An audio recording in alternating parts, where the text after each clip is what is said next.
Guys வணக்கம். இன்றைக்கி என்ன பார்க்க போகிறோம் அப்படின்னா, வாழ்க்கையில் ஒவ்வொருத்தரும் மறக்கக்கூடாத ஒரு சில விஷயங்கள் இருக்குது கைஸ். அதில் முதலாவது விஷயம் என்ன அப்படின்னு கேட்டிங்கன்னா, சொல்லு. நீ தான் தைரியமான ஆளத்தை சொல்லு.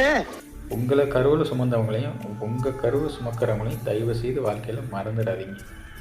ஏன்னா அவங்க தான் உண்மையாலுமே பாசம் பிரியம் வச்சு உங்களை பார்த்துக்கக்கூடியவங்க. உங்களை நம்பி வந்தவங்க அவங்க தான். நான் சொல்கிறது இந்த புருஷனை வச்சுக்கிட்டு இன்னொரு பொண்ணை பார்க்குறவங்களுக்கு அவங்களுக்கு வந்து இந்த இது சூட் ஆகாது. உண்மையாலுமே தன் மாமனார் மாமியாரை தன் குடும்பமாக நினச்சி பார்க்குற ஒரு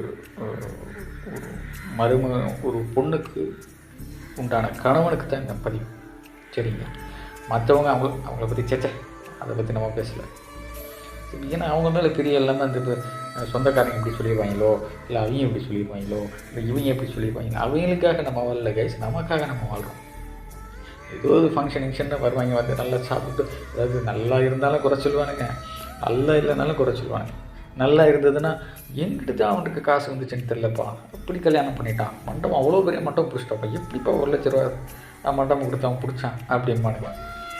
ஒன்றுமே இல்லைன்னா என்னத்தடி சோறு போட போனான், ஒன்றுமே மண்டபம் இல்லை, என்னத்தை சோறு போட போனான், போனால் ஏதோ நெய் சோறாக்கி சிக்கனை வச்சு கொடுத்துப்பான் அப்படின்ற மாதிரி பிரியாணி கொடுக்கின்ற வழி இல்லைன்ற மாதிரி பேசுவாங்க. அதனால் சொந்தக்காரங்க முதல் கொண்டு வாழ்ந்தாலும் ஏசும், தாழ்ந்தாலும் ஏசும். அதுக்காக எல்லா சொந்தத்தையும் நம்ம வந்து குறை சொல்ல முடியாது. சில பேர் சொந்தக்காரங்க மூலயமா தூக்கி விட்டு மேலே வந்தவங்களாம் இருக்காங்க.